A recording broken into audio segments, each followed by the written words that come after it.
하나님의 말씀은 에베소서 1장 1절에서 2절까지 봉독해 드리겠습니다. 성경을 들고 다 일어서시기 바랍니다. 네, 이것은 하나님의 말씀입니다. 제가 봉독하겠습니다. 하나님의 뜻으로 말미암아 그리스도 예수의 사도된 바울은 에베소에 있는 성도들과 그리스도 예수 안에 있는 신실한 자들에게 편지하노니, 하나님 우리 아버지와 주 예수 그리스도로부터 은혜와 평강이 너희에게 있을지어다. 아멘. 앉으시기 바랍니다.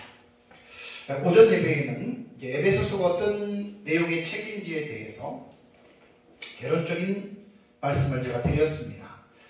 성경을 공부할 때 우리가 잊어서는 안 될 게 거시적인 방법과 비시적인 방법에 대한 두 가지의 방법을 여러분 잊지 말라고 제가 말씀을 드렸습니다.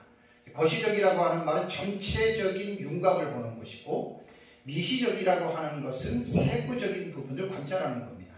그래서 제가 오전에 금강산에 대한 그 조관도를 제가 이제 보여주면서 이제 산의 어느 부분에 어떠한 이제 그 풍경이 있다, 그걸 이제 말씀을 드렸잖아요. 그러니까 전체적으로 멀리서 숲을 보는 거, 이게 거시적인 방법이고, 그 다음에 이제 그 전체적인 내용을 인지했으면 산에 들어가서 비룡폭포나 무슨 1167 봉이나 그런 데 가서 이제 자세히 보는 거예요. 그래서 오전에는 제가 에베소서 1장부터 6장까지에 이르러 이제 거시적인 측면에서 전체적으로 에베소서가 어떠한 내용을 가지고 기록됐느냐, 전체를 한번 제가 개요를 여러분들에게 말씀을 드리고, 이제 이번 시간부터는 이제 미시적인 방법으로 한 절 한 절 제가 이제 성경을 주의하면서 또 본문 서기하고 해석하면서 또 에베소서를 통해서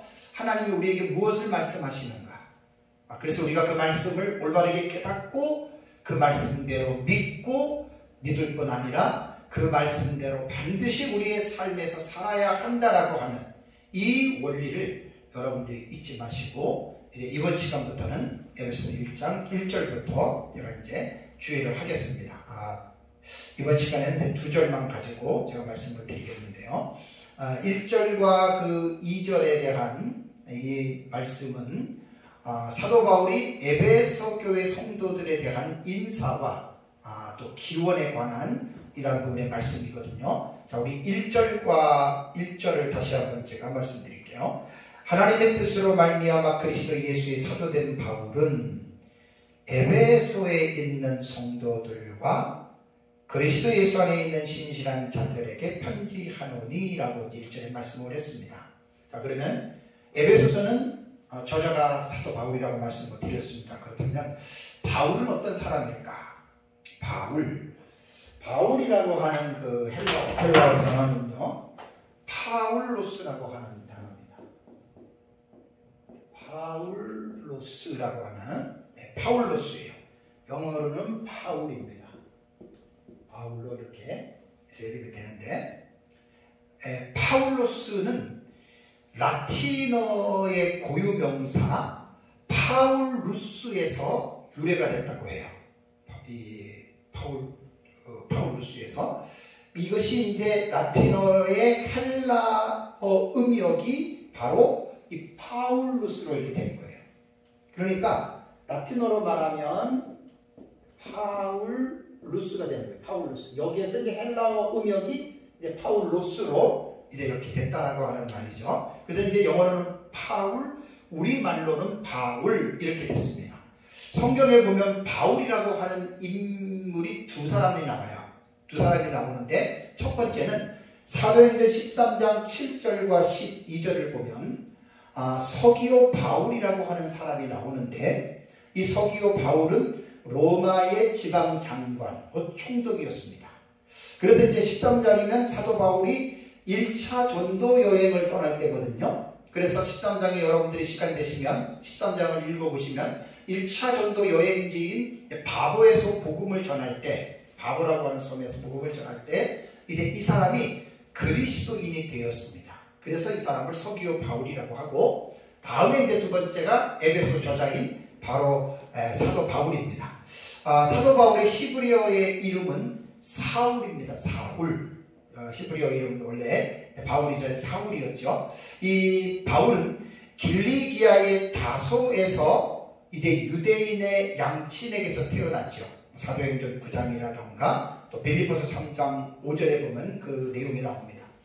바울의 부친은 바리새인이었다. 이 사도행전 23장 6절에 부친이 바리새인이었다라고 이야기를 하고요. 다음에 이제 로마의 시민이었습니다. 그래서 사도 바울도 출생하면서 로마 시민으로 출생을 했는데, 바울 당시에 로마 시민권자라 그러면 지금은 이제 뭐 미국 시민권자 그러면 뭐 북한이나 어디서 건드리지 못해요. 그 정도로 이 당시에는 막 로마 시민이라 그러면 어느 곳을 가더라도 함부로 대할 수 없는 그러한 어떤 그 권세가 있었던 거거든요. 그래서 이제 사도행전 22장 28절, 사도행전 16장 37절에 바울은 자기가 로마 시민이라고 당당하게 이야기를 합니다. 그리고 바울의 삶을 우리가 보면은 도덕적으로나 지성적인 면에서 매우 훌륭한 사람입니다. 요즘으로 말한다면 박사학위를 보통 뭐 4-5개 이상 갖고 있고 좋은 학문 뭐 하버드나 뭐 이런 데서 그 출신이고, 그 다음에 이제 도덕적으로는 흠 잡을 데 없는 윤리적으로도 이제 그러한 아주 훌륭한 사람이었죠. 그런데 바울은 예수님을 만나기 전에 종교가 유대교입니다. 근데 유대교도 보통 유대교가 아니라 철저한 유대교의 광신자로서 기독교인들을 박해하는데 아주 탁월한 열심을 가지고 있었던 자였죠. 그래서 기독교를 개종하기 전에 바울은 사도행전 9장을 보면 그리스도인들을 잡아들이기 위해서 이제 대제사장의 공문을 받고 다메섹은 이제 이스라엘의 위쪽이거든요. 아람. 쉽게 말하면 다른 나라까지 원정을 가는 거예요. 그래서 다메섹으로 그리스도인들을 잡으러 가는 그 도상에서 부활하신 예수님을 만나요. 이 사도행전 9장에 나옵니다. 아주 너무나 기가 막힌 내용입니다. 그리고 이제 바울은 사울이죠. 예수를 만나고 이를 이제 바울로 바뀌는데, 기독교 역사상 정말로 빼놓을 수 없는, 뭐 웬만한 사람들은 우리가 뭐 빼놓는다 하더라도 바울은 기독교 역사상에서 빼놓을 수 없는 아주 위대한 예수 그리스도의 사도로서 하나님 나라 복음 전파에 아주 지대한 공을 세웠던 인물이 바로 바울입니다. 그러면 바울은 에베소에 있는 성도들에게, 수신자들에게 자신이 어떠한 존재인지를 이 서론의 인사말에 밝혀야 되잖아요. 자, 1절에 뭐라 그랬죠? 하나님의 뜻으로 말미암은 요건 제가 나중에 설명하고요. 자, 그리스도 예수의 사도된 바울이라고 했습니다. 앞에 수식은 제가 좀 이따 하겠습니다. 먼저 중요한 거는 바울은 그리스도 예수의 사도. 그러면 여기에서 그리스도가 누구고 예수가 누구고 사도가 누구라고 하는 이 단어를 우리가 이해하고 넘어가야지 우리가 1절의 문장을 이해하는 데 도움이 됩니다. 그리스도라고 하는 말은 헬라어 크리스토스입니다. 크리스토스라고 하는 말은요, 라틴어 크리스투스에서 이게 유래했다고 하면서, 이게 이제 70인 역본은 구약성경 히브리어를 헬라어로 주전 2세기에 번역한 거라고 했잖아요. 그러니까 구약성경은 히브리어인데 70인역은 헬라어로 되어 있어요. 그러니까 지금 신약성경이 헬라어로 기록이 되었기 때문에 그 관점에서 히브리어를 헬라어로 번역한 70인역의 부분과 한번 연결을 시켜보는 거예요. 그래서 70인 역본과 신약 성경에는 원래 이 그리스도는 아람어, 메시하에 상당한 같은 어떤 그런 헬라어라고 해요. 그래서 이것은 히브리어의 마시아흐, 히브리어의 마시아흐와 같은 단어거든요. 그래서 이 메시하, 아람어의 메시하의 헬라어 음역이 이게 메시아스라고 해요. 메시아스라고 하는데, 여기 보면 이제 마지막에 시그마를 S를 붙여가지고 메시아 아니고 이제 메시아스라고 이렇게 이제 그 격변화를 시켰다고 합니다. 그러면 이 메시아스라고 하는 이 단어, 그리스도라고 번역된 이 단어는 헬라어 성경에, 신약 성경에 딱 2번 나와요.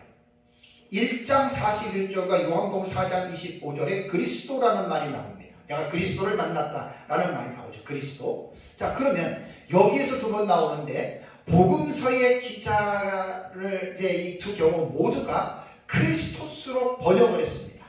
그래서 한글 개역은 크리스토스를 그리스도로라고 이렇게 메시아스를 또 메시아로 이렇게 음역을 한 거예요. 그래서 저도 뭐 원어는 잘 모르지만 이제 공부하면서 사전에 들어가서 배우면 이 단어가 어떻게 연결되었냐라고 이제 이렇게 기본적인 의미는 우리가 이제 생각을 할 수가 있습니다. 이 크리스토스라고 하는 이 단어의 뜻은 기름 붓다라고 하는 뜻의 크리오에서 이렇게 파생이 된 거예요. 그러면 그리스도라고 하는 이 의미는 뭘까? 뭐 수도 없이 말 다 아시잖아요. 이 의미는 뭐냐면 어떤 직책을 위해서 의식적으로 기름을 이렇게 붓는 거예요. 그래서 구약 성경에 보면 이 모티프가 구약에 나오잖아요. 그죠?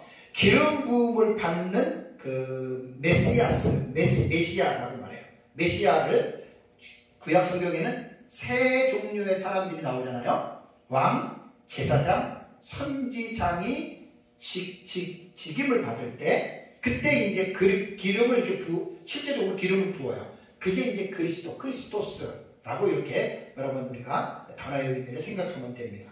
그래서 바울은 여기 보면은 그리스도 예수의 소유격이잖아요. 그죠? 의라고 하는 것은 소유격이니까 바울은 바로 그리스도 예수는 설명을 안 해도 알겠죠. 그죠? 그러니까 바울은 누구에게 소속이 됐느냐? 나는 그리스도 예수의 소속이 됐다. 그게 소유격을 의라고 붙인 거예요.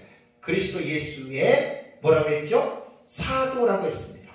그럼 사도라는 말은 뭘까요? 사도라고 하는 헬라어 단어는 아포스톨로스라는 말입니다. 아포스톨로스. 이 아포스톨로스라고 하는 단어는 보내다라고 하는 뜻이에요. 보내다.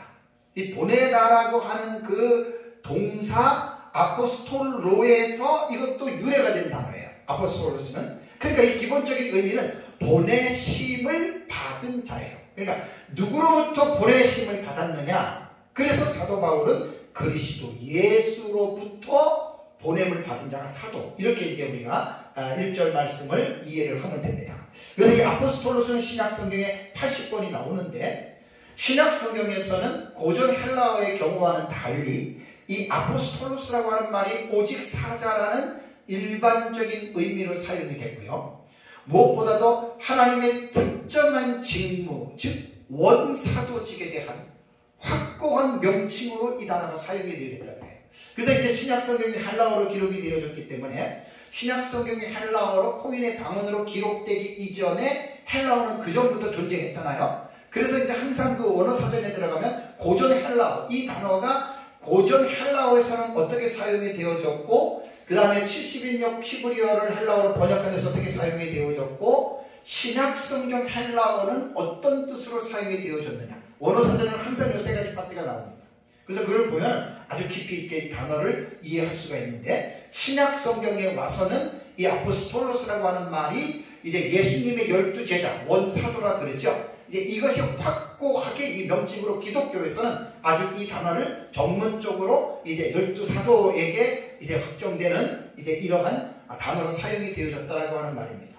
그렇다면 이 사도는 보내심을 받은 자예요. 그러면 이 사도는 12명이라고 하는 예수님께서 선택한 제자가 12제자잖아요.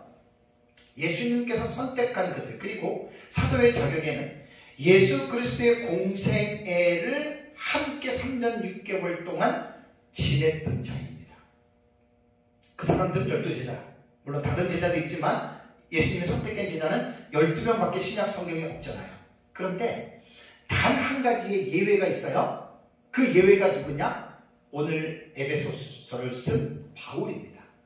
그래서 바울은 하나님의 뜻으로 말미암아 그리스도 예수의 사도라고 분명하게 자기 자신이 예수님께서 보내셔서 자기는 사도가 됐다. 이렇게 지금 표현을 하는 거예요. 그렇다면 문제가 생기죠. 바울은 예수님을 다메섹 도상에서 만나기 전에 예수 믿지 않았습니다. 그런 극성적인 유대교로서 예수 믿는 자들을 잡아서 가두고 죽이고 그는 예수 믿는 사람을 죽일 때 증인이 된 사람이에요. 그래서 그 스데반이 그 죽임을 당할 때요. 그때 사울이라고 하는 이 바울이 그때 예수 안 믿었거든요. 증인으로서 자기가 거기서 나선 거예요. 어떻게 그런데 이 바울이 사도가 될 수가 있느냐라고 이렇게 하는데 많은 이제 그 학자들도 그렇고 우리가 알고 있는 대로 바울이 다메섹 도상에서 예수님을 환상 가운데 만났잖아요. 근데 그때 바울에게 나타났던 예수 그리스도는 부활하신 예수 그리스도예요. 그러니까 3년 6개월 공생의 기간 동안에는 바울이 예수님을 알지 못했지만 예수님 승천하시고 그분이 부활체로서 다메섹 도상에서 그분이 바울을 만났다. 아주 이건 뭐 특별한 경험입니다. 바울이 그런 경험을 했던 것처럼 나도 예수님을 부활하신 예수님 만났는데 그럼 나도 사도가 될 수 있지. 그건 해당이 안 돼요. 그래서 이 사도라고 하는 원래 이 직은 예수님의 12제자와 바울까지 포함하고 그 외에는 원사도는 없습니다. 그래서 그 사도들로부터 복음을 전파받고 배운 제자들을 속사도라고 부르는 거예요. 속사도. 사도의 제자들을 속사도라고 그래요. 그래서 바울까지는 이제 예수 그리스도의 사도라고 여러분 우리가 부르는 것은 기독교에서 다 같이 이렇게 통용이 되고 있는 이런 사실입니다. 그러면 바울이 왜 에베소 교회 성도들에게, 에베소 교회 성도들 중에 바울을 모르는 사람도 있을 거 아니에요, 그죠? 왜 바울은 사도라고 하는 이 부분을 강조했을까요? 여러분 이거 되게 중요합니다. 많은 사람들이 그냥 하나님의 뜻으로 말미암아 그리스도 예수의 사도된 바울은 하고 그냥 넘어가잖아요. 제가 이렇게 설교를 하면 1시간씩 설교할 필요가 없어요. 20-30분이면 딱 설교가 끝나요. 근데 제가 1시간씩 기본적으로 설교하는 이유는 이런 부분들을 제가 그냥 안 넘어가는 거예요. 자, 그렇다면 왜 바울이 에베소에 있는 성도들에게 자신을 그리스도 예수의 사도라고 하는 점을 강조했을까?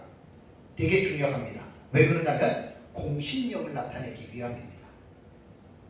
예수님 승천하신 이후에도 많은 기독교 안에서도 자칭 전도자들, 자칭 예수님의 제자라고 해서 그들이 순회하면서 예루살렘과 뭐 유다, 사마리아, 그다음에 뭐 아시아나 유럽 지역에 이르러서 전도하는 사람들이 꽤 있었습니다.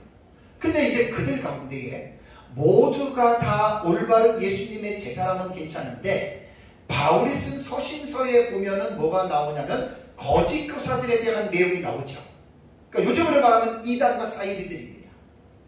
거짓 교사들은 예수님과 관계가 없음에도 불구하고 마치 자신이 예수님의 제자처럼, 마치 자기가 예수님의 사상을 물려받은 사람처럼 해서 제자들에게 하나님의 참된 진리를 가르치는 것이 아니라 진리를 위조해서 틀린 복음을 이들이 가르쳤기 때문에 바울의 서신서에 이런 말이 있잖아요. 만일 누구든지 다른 복음을 전하면 저주를 받을 것이라고 했습니다. 하늘에서 내려온 천사라 하더라도 다른 복음을 전한다면 그는 저주를 받을 것이다. 왜냐하면 예수 그리스도의 교훈인 이 복음, 하나님의 말씀은 정확해야 됩니다. 이것이 잘못 가르치게 되면 예수님에 대한 그릇된 인상을 갖게 되고 하나님에 대해서 잘못되고 기독교에 대한 이 부분을 잘못 이해하게 됩니다. 그래서 그리스도 예수의 사도라고 하는 말은 바울이 공신력을 나타내기 위해서 그렇게 이제 말을 한 것이죠. 그래서 이제 그 초대교회에도 그 이단과 사이비들, 이러한 잘못된 거짓 교사들이 뭐 나름대로 자기네들이 뭐 주님부터 받았다 그래가지고 나름대로 쓴 책들이 있어요. 그렇게 뭐 바울 뭐 사복음서처럼 그래가지고 이제 그게 하나님의 말씀이다라고 이렇게 한 것들이 꽤 됩니다. 그런 것들이. 그래서 이제 바울은 자신이 예수 그리스도께서 자신을 보냈다. 그래서 나는 사도다라고 말을 했는데 1절에서 그렇다면 이 사도직은 도대체 어디로 말미암은 것인가? 1절 초반전에 하나님의 뜻으로 말미암아 그랬죠. 여기서 중요한 게 뭐냐면 바울이 그리스도 예수의 사도가 된 것은 자기의 의지로 된 것이 아니라는 거예요. 하나님의 뜻으로 되었다. 되게 여러분 중요합니다. 여기서 뜻이라고 하는 이 단어는 델레마라고 하는 뜻이거든요. 이 델레마라고 하는 이 단어가 원래 고전 헬라어의 원어의 용법을 보면 이 명사 델레마는 그 델로에서 이것이 유래가 됐다고 합니다. 본래는 소원, 어떤 목적을 의미했어요. 원래 이 단어는. 근데 바울 서신의 이 델레마는 이건 자주 하나님의 뜻을 나타낼 때에 그 저자들이 이 델레마라고 하는 이 단어를 썼다는 거예요. 그래서 바울은 자기가 그리스도 예수의 사도가 된 것은 자기가 하고 싶어서 자기 의지나 어떤 자기 노력으로 된 게 아니라는 거예요. 철저하게 그리스도 예수의 사도는 하나님의 뜻으로 말미암아 자기가 되었다. 여러분, 이게 보통 중요한 게 아닙니다. 왜냐하면 거짓 교사들은 그들도 사도라고 말을 하는데 누구의 뜻으로 그들은 사도가 됐어요? 하나님하고는 전혀 상관없는 자들이에요. 어떻게 보면 아폴로토스는 그리스도로부터 보냄을 받은 자인데 거짓 교사들은 마귀로부터 보냄을 받은 자들, 이렇게 생각하면 돼요.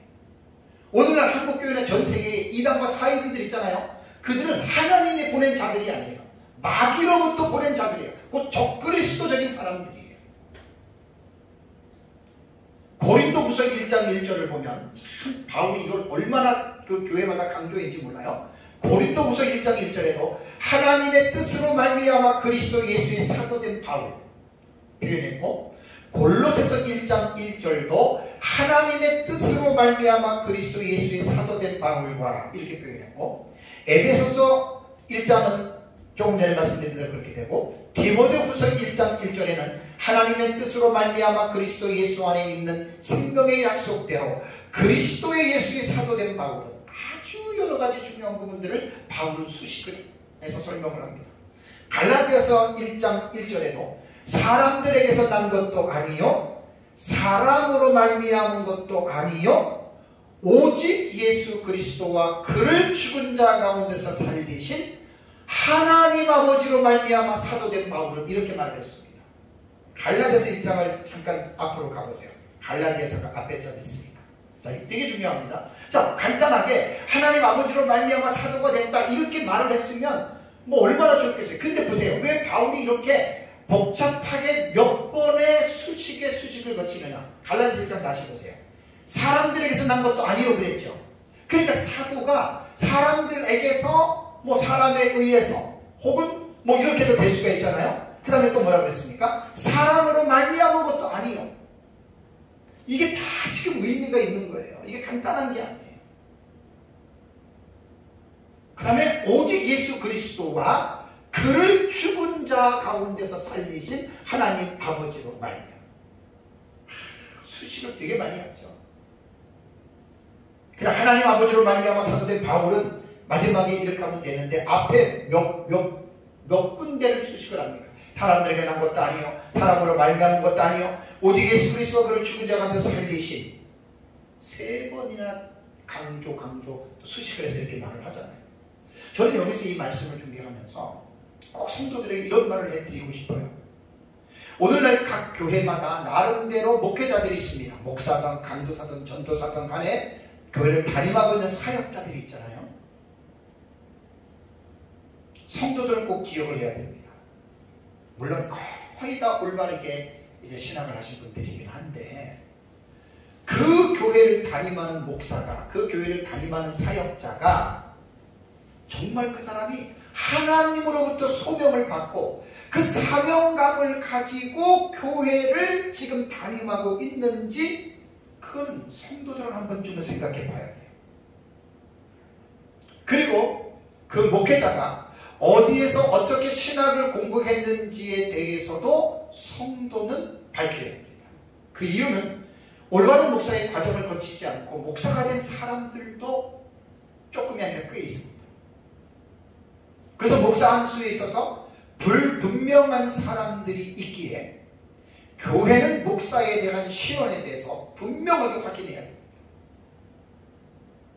공신력이거든요.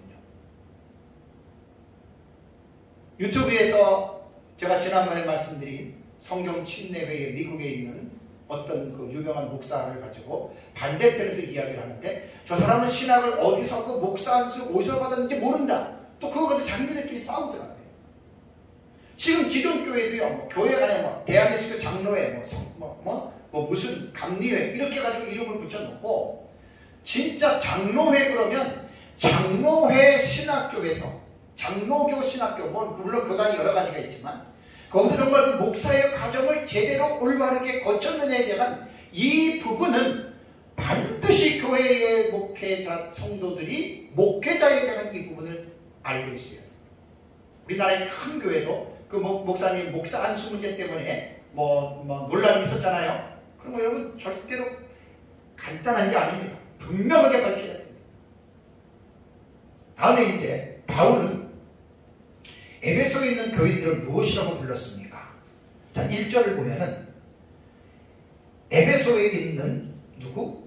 성도들과 하에 들어갔어요. 그 다음에 그리스도 예수 안에 있는 어떤 자들, 신실한 자들에게 부탁하노니 두 가지의 부류로 불렀습니다. 성도라고 하는 이 성도는 하기오스라고 하는 단어죠. 되게 중요한 말입니다. 하기오스. 그래서 구약 및 70인 여권을 보면 이 형용사 하기오스는 70인 여권에 약 800번 나옵니다. 800번. 엄청나게 많이 나오는 단어예요. 근데 이 800번이 나오는데 히브리어가 하나를 800번 한 게 아니라 히브리어의 영어가 20개나 돼요. 20개. 20개가 되는 이 히브리어를 주로 코데시와 카도시로 이렇게 번역을 했거든요. 코데시와 카도시. 카도시 이렇게 돼요. 카도시 코데시 이렇게 해가지고 뭐를 어떻게 붙이냐에 따라서 카도 되고 코도 되는데 여기서 구약 성경에 이 카도시라고 하는 코데시라고 하는 이 단어는 되게 여러분 중요한 단어예요. 이 거룩으로도 사용이 되거든요. 또 성도 이게 거룩한 이쪽으로 사용이 되기 때문에 대단히 이게 지금 중요한 겁니다.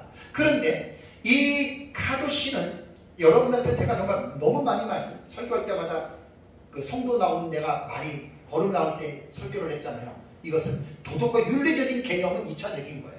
대부분 사람이 거룩하라 그러면 그냥 죄 안 지고 사는 요것만 생각을 하는데 원래 카도시에 대한 이 하기오스에 대한 이 단어의 가장 중요한 의미는 뭐냐면 분리나 구별이라고 하는 데서 사용이 된 거예요. 이게 분리, separated잖아요. 무엇으로부터 딱 분리시키고 그 다음에 구분하는 거예요. 구분이라고 구별이에요. 이건 디바인이잖아요. 그러니까 이게 하기오스, 구약 성경의 카도시라고 하는 이 단어가 나오면 본질적으로는 뭐냐면 도덕적인 의미보다는 무엇으로부터 분리를 시키고 무엇으로부터 구별한다는 뜻이거든요. 그러면 구약 성경에는 이것이 무엇으로 말을 했냐면 하나님 앞에 대부분 제사를 지낼 때 이 제물을 드릴 때 있잖아요. 그냥 아무거나 막 드리지 않아요. 반드시 성물이라도 성물이라고 하는 개념이 구별하는 거예요. 그러니까 100마리 양이 있으면 100마리 양 중에 아무거나 갖다가 드리는 게 아니라 그 가운데서 흠없는 거 하나를 골라요. 그래서 그 99마리와 구별하고 분리를 시키는 거. 그래서 이제 최고 좋은 것을 하나님께 드린다라고 할 때 그것이 이제 카도시라고 하는 분리라고 하는 구별한다라고 하는 여러분 이러한 의미에서 사용이 되어졌습니다. 그리고 오늘날 성도할 때 거룩성자가 이 여기에서 온 거예요. 하기오스하고 카도시에서.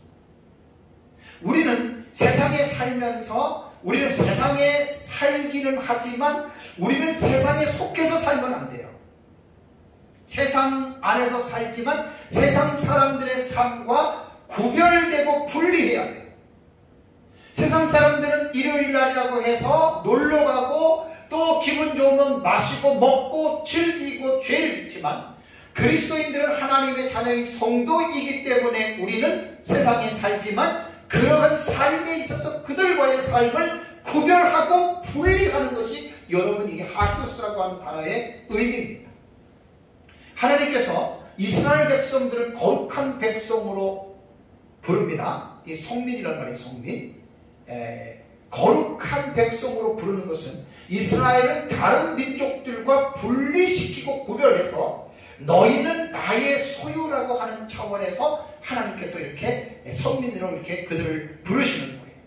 레위기 20장, 레위기를 한번 넘어가서 보세요. 레위기하고 신명기를 볼 텐데 레위기 20장 26절을 보면 너희는 나에게 거룩할지어다. 이는 나 여호와가 거룩하고 내가 또 너희를 나의 소유로 삼으려고 너희를 만민 중에서 어떻게 해요? 구별했다. 이게 카도시 거룩의 개념이에요. 구별한 거예요, 이게. 레위기 20장 26절. 그 다음에 신명기 7장 6절에도 너는 여호와 내 하나님의 성민이라. 거룩한 백성이라. 그래서 내 하나님 여호와께서 지상 만민 중에 너를 자기 기업의 백성으로 선택했다. 이게 전부 다 다른 민족들과 구별하고 분리시켰다는 말이에요. 신명기 14장 2절에도 너는 네 하나님 여호와의 성민이라. 여호와께서 지상 만민 중에서 너를 택하여 자기 기업의 백성으로 삼았느니라. 신명기 26장 19절에도 그런즉 여호와께서 너를 그 지으신 모든 민족 위에 뛰어나게 하사 찬송과 명예와 영광을 삼으시고 그가 말씀하신 대로 너를 내 하나님 여호와의 성민이 되게 하시리라. 그러니까 성민, 거룩한 백성, 이것은 뭐냐면 다른 민족들과 구별했다. 다른 민족들과 분리시켜서 하나님을 본다는 거예요. 그래서 너희는 나의 너희 이스라엘은 내 소유다라고 말을 한 거죠. 근데 여기서 오해해서 안 될 게 있어요. 뭐냐면 야, 그럼 이스라엘 백성들은 뭐 블레셋이나 가나안의 유럽 족속이나 뭐 애굽이나 뭐 유럽이나 뭐 아시아에 있는 뭐 그런 다른 민족들보다 이스라엘 백성들이 더 우월하고 월등하고 뭔가 그들이 선량하고 뭔가 그들이 잘났기 때문에 하나님이 이스라엘 백성들을 거룩한 백성이라고 부르시는 것이 아닌가. 그런데 이건 절대로 그게 아닙니다. 자, 신명기 7장 보세요. 신명기 7장 7절과 8절을 보면 여호와께서 너희를 기뻐하시고 너희를 택하심은 보세요. 왜 하나님이 기뻐하셨겠냐면 너희가 다른 민족보다 수요가 많기 때문이 아니니라. 외적인 것을 보고 택한 게 아니에요. 그 다음에 그러면서 너희는 오히려 모든 민족 중에 가장 적으니라. 어떻게 뭐 보잘것없다 이렇게 봐도 되는 거예요. 근데 왜 하나님이 그들을 구별한 줄 아세요? 8절에 여호와께서 다만 너희를 사랑하심으로 말미암아. 이게 핵심이에요. 이스라엘 백성들이 다른 민족보다 월등하고 우월해서 그런 것이 아니라 다른 민족들보다 적고 볼품이 없어도 하나님께서 그들을 사랑하신 사랑으로 인해서 그분의 절대적인 주권으로 그들을 하나님이 거룩하게 하셨다. 분리시켰다는 거예요. 그리고 이제 그 8절 뒤에 보면 또는 너희의 조상들에게 하신 맹세를 지키게 하심으로 말미암아 이렇게 말했잖아요. 여기서 조상이 누구냐면 창세기 12장 1절에 나온 아브라함입니다. 참 놀라운 일입니다. 더 이상 뭐 설교 때문에 이건 설명 안 하고 그냥 넘어가겠습니다. 어쨌든 이스라엘 백성들이 다른 민족보다 우월하거나 하나님께 잘나서 하나님이 택한 것이 아니라는 거 꼭 기억을 해야 됩니다. 그렇다면 다시 본문으로 돌아가 볼까요? 바울은 에베소서에 있는 자들을 성도라고 불렀습니다. 성도. 거룩한 무리란 말이에요. 그렇다면 에베소에 있는 성도들이 그 주변에 있는 소아시아 지방에 있는 다른 사람들보다 이 백성들이 더 거룩하게 살았나요? 더 잘났나요? 아닙니다. 자, 이것은 에베소서 안에 에베소 교회 성도들이 하나님께서 그들을 선택하시기 전에 어땠는지를 말했는데 에베소 2장 2절과 3절을 볼까요? 자, 에베소 2장 2절과 3절에는 나중에 자세하게 설명을 하고 보겠습니다. 그때에라고 하는 말은 뭐냐면 너희들이 예수님을 믿기 전이라는 말이에요. 자, 그때 어떻게 했어요? 너희는 그 가운데서 행하여 어떻게 행했습니까? 이 세상의 풍조를 따르고 공중의 권세 잡은 자를 따랐으니 곧 지금 불순종 아들들 가운데 역사하는 영이라. 너네도 전에 이렇게 살았지 않느냐. 그 다음에 3절에 전에는 우리도 다 바울도 다 들어가요. 우리도 다 그 가운데서 우리 육체의 욕심을 따라 지내며 육체와 마음에 원하는 것을 하여 어땠어요? 그들은 이전에 다른 이들과 같이 본질상 진노의 자녀이었더니. 서기는 요 본문을 해석할 때 자세하게 합니다. 본질상 진노의 자녀이었다. 그런 에베소 교회 성도들이 뭐 다른 사람보다 의롭고 잘나서 하나님이 그들을 거룩한 무리로 하나님이 부른 것이 아니라는 거예요. 에베소서 2장 12절 13절 보세요. 또 에베소 교회 성도들의 그때 과거의 상태를 또다시 한번 상기시킵니다. 뭐라고 그랬습니까? 13절에 그때의 너희는 어떻게 해요? 그리스도 밖에 있었고 그 다음에 이스라엘 나라의 밖에 사람이라 이방인이잖아요. 또 그 다음에 약속의 언약들에 대하여는 외인이요 세상에서 소망이 없고 하나님도 없는 자이더니 에베소 교회 성도들도 다 이랬던 사람들이었어요. 그런데 13절에 뭐라 그래요? 이제는 예수님 만났어요. 그 구원받은 그 상태를 이제는 어떻게 해요? 전에 멀리 있던 너희가 그리스도 예수 안에서 그리스도의 피로 가까워졌느니라. 되게 중요합니다. 에베소 교회 성도들 똑같았어요. 본질상 진노의 자녀였어요. 어슬로고 죄 짓고 음란 행하고 우상 숭배하고 똑같은 사람이었어요. 별 차이가 없었어요. 그런데 하나님이 13절에 뭐라 그랬습니까? 그리스도 예수 안에서 그리스도의 피. 교회가 형성이 되는 가장 기본적인 요소가 예수의 십자가거든요. 그 그리스도의 피를 통해서 죄사함을 받고 교회 성도가 돼요. 그리스도의 피로 가까워졌다. 그렇다면 우리는 어떻습니까? 저와 여러분들은. 우리가 지금 저는 목사가 됐고 여러분들은 지금 교회 사모도 되고 권사 집사 이렇게 직분을 받았습니다. 우리는 어땠습니까? 우리는 다른 사람보다 잘난 사람이었습니까?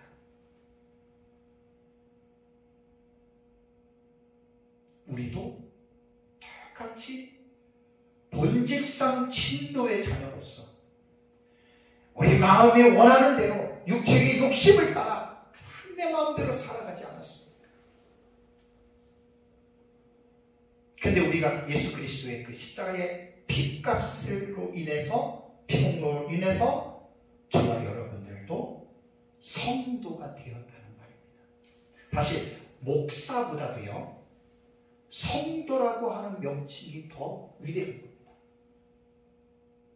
목사는 그냥 가르치는 직분적인 명칭이고 성도는 하나님의 예수 그리스도의 피로 인해서 분리된 하나님이 거룩하게 구별시킨 무리가 바로 성도이기 때문에 성도라고 하는 명칭이 더 복된 명칭이에요. 그냥 오늘날 교회에서 장로님, 권사님, 안수 집사님 그러면 그냥 그 직분의 사람들이 그냥 마치 무슨 벼슬을 딴 것처럼 아닙니다. 성도라고 하는 하기오스라고 하는 이 단어가 이런 의미를 갖고 있어요. 다음에 두 번째 바울은 에베소 교회의 교인들을 그리스도 예수 안에 있는 신실한 자들이라고 그들을 호칭했습니다. 자, 예수 안에 있다는 말이 뭡니까? In Christ, out Christ. 예수 안이냐 예수 밖이냐는 완전히 본질이 다릅니다.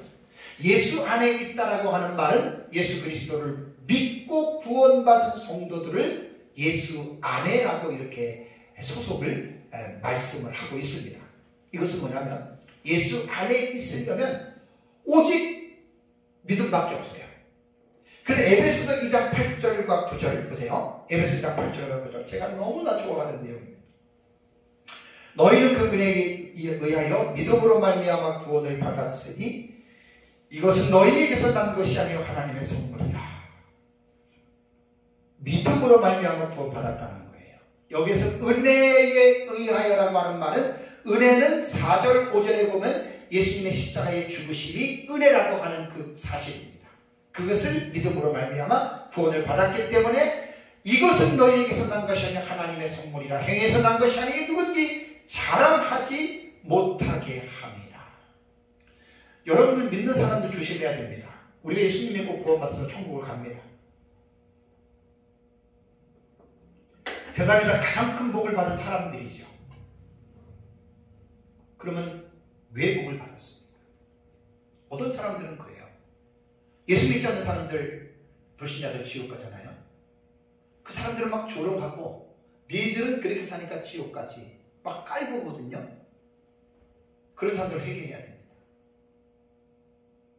회개해야 됩니다. 우리도 똑같은 사람이었어요. 근데 하나님이 우리를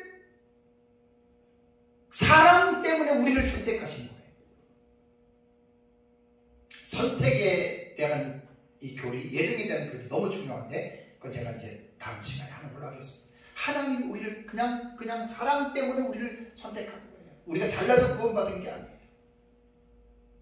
그리고 예수 안에 있다라고 하면 이런 말이고, 자, 예수 안에 있는 어떤 자들 신실한 자라고 호칭했어요. 그 신실하다라고 하는 이 단어는 무슨 뜻일까요? 피스토스라고 하는 이 헬라어 단어는 그 70인 역본에 보면은 형용사 피스토스는 약 구약 성경에 70회가 나와요. 헬라어로 이렇게 번역된 거는.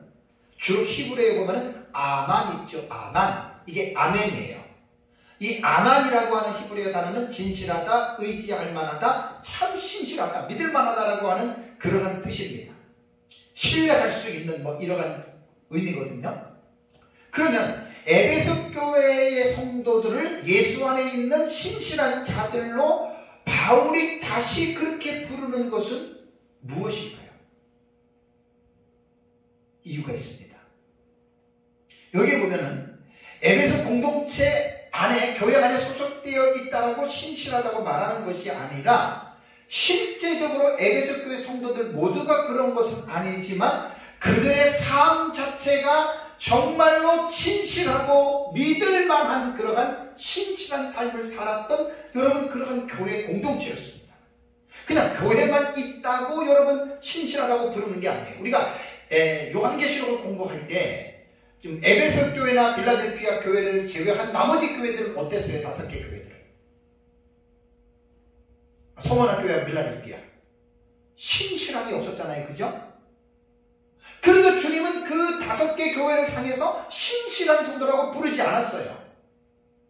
이 피스토스라고 하는 이 말은 그들의 삶에 대한 모습을 어느 정도 규명해 주고 있는 거예요. 이것이 에베소서 안에 나옵니다. 자, 1장 15절 볼까요?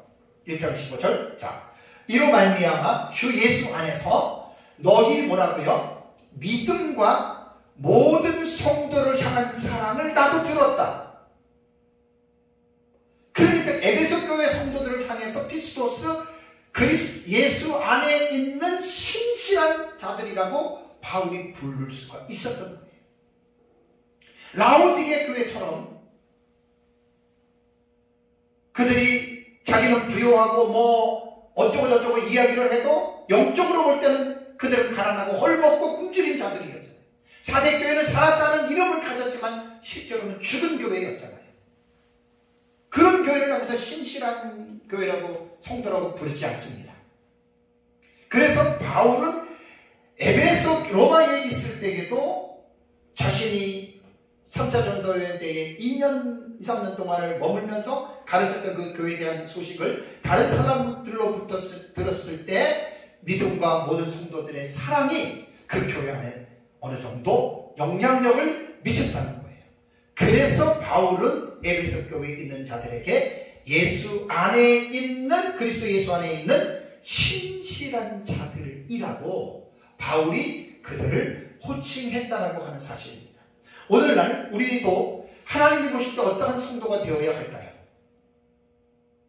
또 다른 사람들이 우리를 볼 때 어떻게 볼까요? 아, 저분은, 저 성도는, 저 목사는 참 신실한 분이야. 이게 피스토스거든.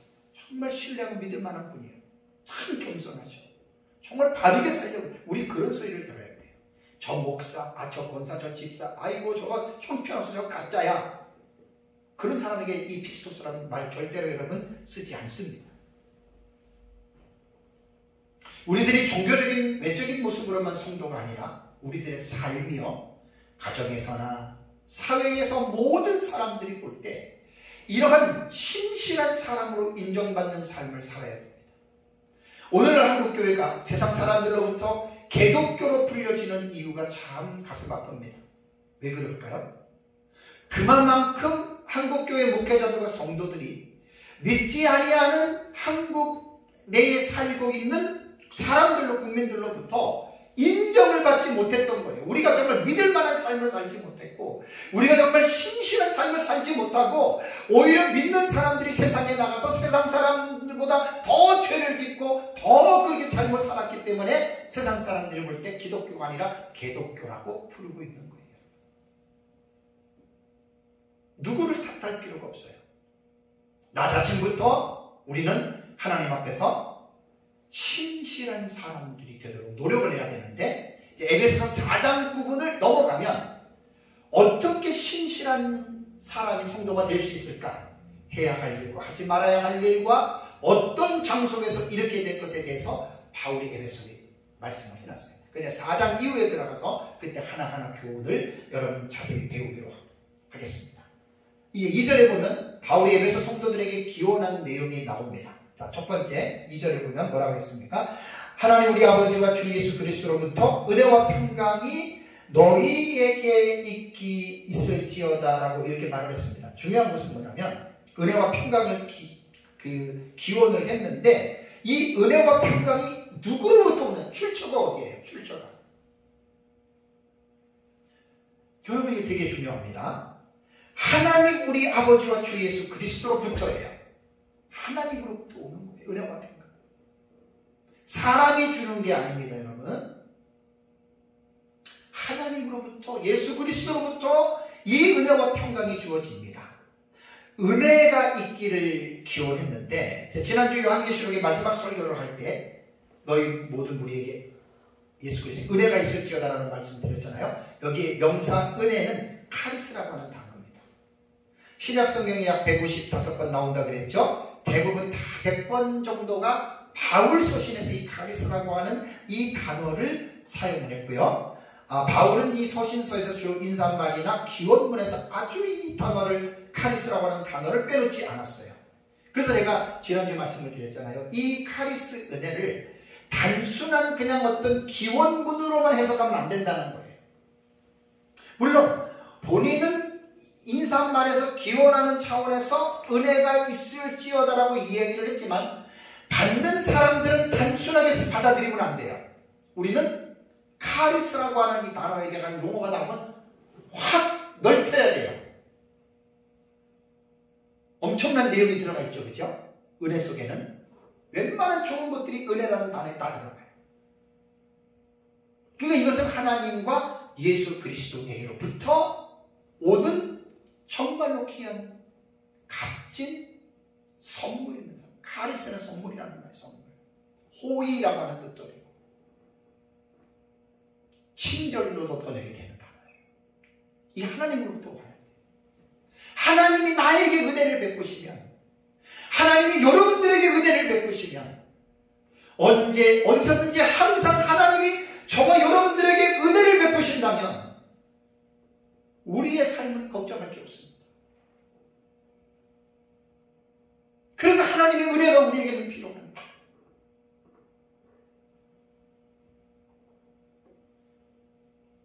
폭넓게 생각해야 돼요.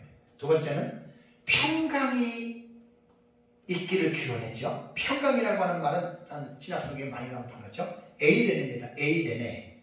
에이레네라고 하는 말은 뭐 복지, 번영, 평화 뭐 다 이렇게 번역이 되는 단어인데, 이 고전 헬라어의 문법 용법으로 보면 이 에이레네는 기본 개념은 사람들 사이에서 관계나 태도를 의미하는 것이 아니고 어떤 상태를 말했습니다.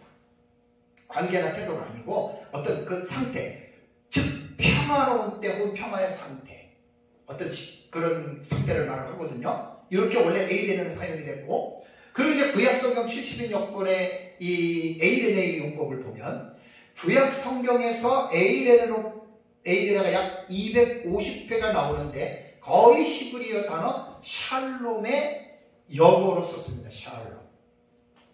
샬롬. 이 히브리어 샬롬이라고 하는 단어 되게 중요한 거예요. 아닙니다. 샬롬이 자꾸만 샬롬. 네. 샬롬. 이게 안 쓰다 보니까. 네. 샬롬이에요. 샬롬.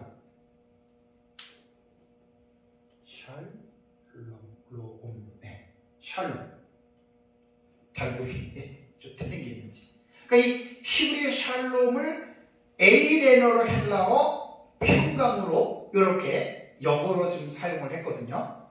그래서 구약 성경도 이제 그렇게 히브리어로 썼고, 그 다음에 원어 사전에 보니까 랍비들의 문헌, 곧 위경 혹은 유대 문헌에 보면은 평화라고 하는 개념이 전체적으로 깔려있는 구약성경의 여호와 샬롬에 대한 의미를 가지고 이제 유대문헌에도 이 개념을 사용을 했다고 해요.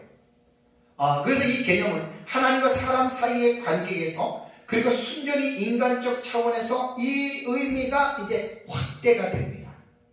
그래서 이제 히브리인들은 인사말 가운데에서 샬롬이라고 말을 할 때에는 하나님과 당신 간의 관계에서 평화가 있기를 구한다. 너무나 좋은 말이잖아요. 그리고 작별할 때에도 샬롬 인사말을 항상 이 사용을 했다고 합니다. 샬롬. 다음에 이제 신약 성경의 용법을 보면 에이레네는 신약 성경에 92번 나옵니다. 요한 1서를 제외한 신약 모든 성경에 이 에이레네라고 하는 단어가 나오는데요. 신약 성경에서 이 단어는 형태와 내용에 있어서 앞에서 말씀드린 70인역과 히브리어 구약 성경의 전통을 착실하게 따르고 있어요. 그리고 랍비 문헌들이 사용했던 그 의미도 그대로 사용을 하고 있기 때문에 신약 성경의 에이레네는 그저 구약 성경의 용법과 유대 문헌의 용법을 그대로 받아들인다라고 생각하면 됩니다. 그래서 신약 성경에서 이 단어는 그 용법상 세 가지의 중요한 개념을 가지고 있어요. 에이레네가 나오면 첫 번째는 안식으로서의 평화예요. 여러분, 우리 그런 노래 부르잖아요. 내 영혼의 극히 깊은 데서 맑은 가락이 울려나네. 그 다음에 후렴 가면 평화로다 하늘 위에서 내려오네. 이 에이레네. 하늘 위에서 하나님이 주시는 이 평화, 그리스도 예수께서 주시는 이 평화, 이 평화가 우리 안에 있는 안식으로서의 느낌으로 신약 성경에는 말을 하고, 두 번째는 하나님과 화해의 상태로서의 이 평화를 말을 해요. 여러분, 우리가 하나님과의 막힌 담이 없으려면 죄를 지면 회개해야 돼요. 죄를 짓고 회개하지 않으면 하나님과의 담이 형성이 됩니다. 구원받았어도 그래요. 회개하는 자는 그 증거로서의 이 에이레네가 넘쳐요. 근데 회개하지 않고 우리가 하나님의 뜻을 순종하지 않고 불순종하면 마음속에 에이레네는 무엇으로 가려집니다. 답답합니다. 짜증납니다. 불안합니다. 염려가 생깁니다. 분노가 치밀어 오릅니다. 심지어는 죽고 싶습니다. 왜 그렇게 하세요? 하나님과 나와의 샬롬, 에이레네가 형성이 안 돼서 그래요. 돈 많은 건 뭐예요? 소유가 많으면 뭐예요? 권력이 있으면 뭐예요? 하나님과의 이 평화가 형성이 안 되니까 자살하잖아요. 여러분, 그 심리학적으로 보면 인간의 그 인격 장애 같은 거를 이제 구분하는 거 보면 분리불안 장애를 얘기를 합니다. 어린 아이들이 어린 시절에 엄마와 분리가 되면 여러분 그 아이들은요 불안 장애가 형성이 되는 거예요. 그런데 아주 어린 시절 엄마가 그 아이를 깊이 있게 안아주고 그 아이를 이렇게 그 케어를 안 해주잖아요. 그 아이는 죽을 때까지 분리불안 증세를 가지고 살아갑니다. 어른이들도 마찬가지입니다. 대부분 분리불안 증세를 가진 사람들이 청소년기에 들어가면 각종 중독적으로 이게 딱 들어가 버려요. 그 불안을 그쪽으로 자기가 하고 있는 어떤 것인지 중독 중에서 해결하려고. 그런데 그게 해결되는 게 아니에요. 분리불안이 해결되려면 분리가 됐던 것을 원상으로 합쳐야 되거든요. 모든 인간은 죄인이고 하나님으로부터 분리가 됐기 때문에 세상 사람들은 불안한 거예요. 근데 우리는 구원받고 하나님 안에서 이 평화를 누렸다 하더라도 우리는 완전하지 않기 때문에 죄를 지을 수가 있잖아요. 죄를 짓고 회개하지 않으면 하나님과의 관계가 에이레네가 사라집니다. 다음에 세 번째는 종말론적인 구원으로서의 에이레네가 있습니다. 평화가 있습니다. 어쨌든 에이레네라고 하는 말은 너무너무 좋은 거예요. 우리가 사람을 만날 때 샬롬, 에이레네, 하나님 우리 아버지와 예수 그리스도로부터 당신에게 에이레네가 평강이 있기를 기원합니다. 여러분, 얼마나 멋있는, 얼마나 상대방을 정말로 그 축복하는 최고의 복이죠. 우리는 구원받은 사람들이 이 세상에 살면서 예수 믿고 구원받았다고 이 평화가 계속 지속되는 게 아니에요. 왜냐하면 이 세상에 살면서 그 화평을 깨뜨리는 원수가 있다고 하는 것 잊어버리시면 안 됩니다. 왜 신약 성경에 근신하라, 깨어라, 왜 이런 말을 많이 강조한 줄 아십니까?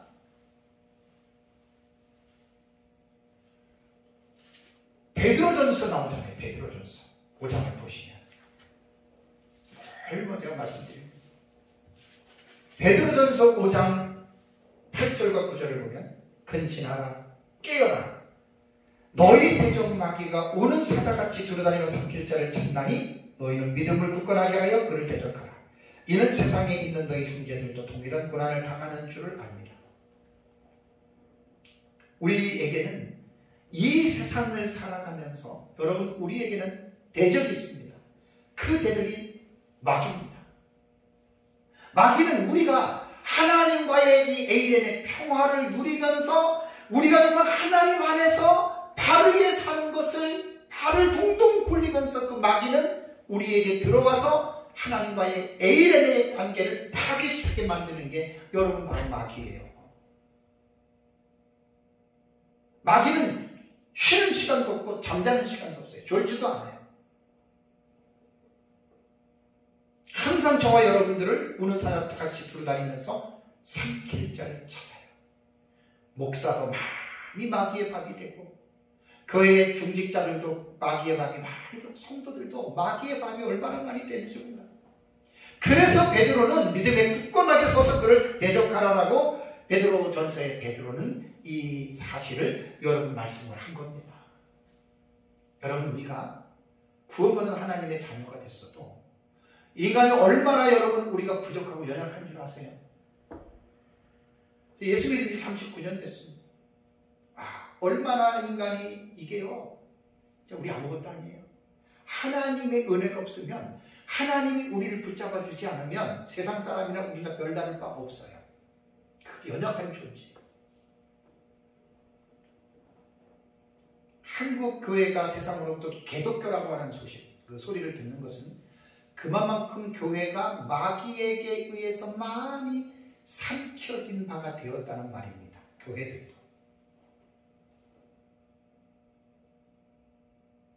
세상을 멀리해야 되고 세상의 유행과 풍조를 거스려야 되는데 교회 안에 세상에 유행하는 그 트렌드를 가지고 와서 목회자가 교회 안에 세상적인 방법으로 교회를 지금 운영하고 있다고 하는 말이에요.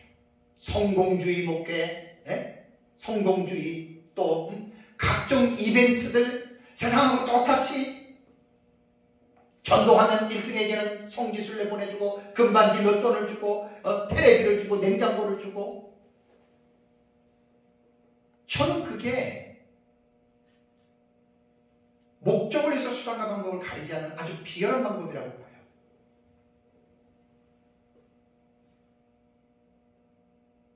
그건 안 좋은 방법입니다.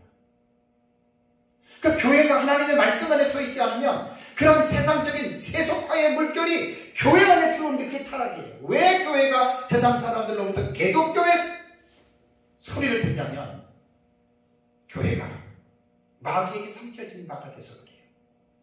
물론 마귀에게 삼켜졌다고 전체가 그랬다는 것은 아니에요. 미혹을 받는다는 이야기죠.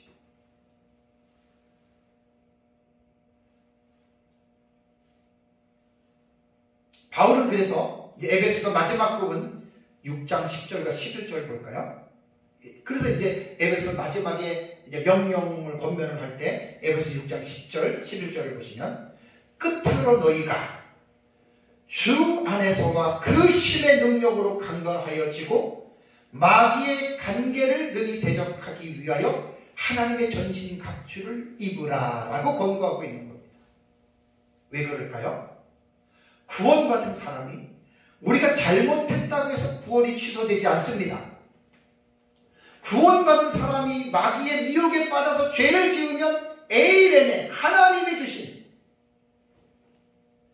하나님 우리 아버지와 주 예수 그리스도로부터 주어진 이 에이레네가 덮여진단 말이에요. 금이 간단 말이에요. 그래서 우리는 세상에 살면서 하나님이 우리에게 주신 이 에이레네 평화를 끝까지 여러분 지키면서 샀어요. 아무리 어렵고 힘든 일이 있어도 하나님과의 화목한 이 평화를 계속 누리는 사람은 어렵고 힘들어도 불평과 짜증하지 않습니다. 낙심하지 않습니다, 여러분. 하나님과의 정상적인 관계가, 이 에이레네의 관계가 형성된 사람들은 어렵고 힘들어도 감사와 찬송이 여러분 나옵니다.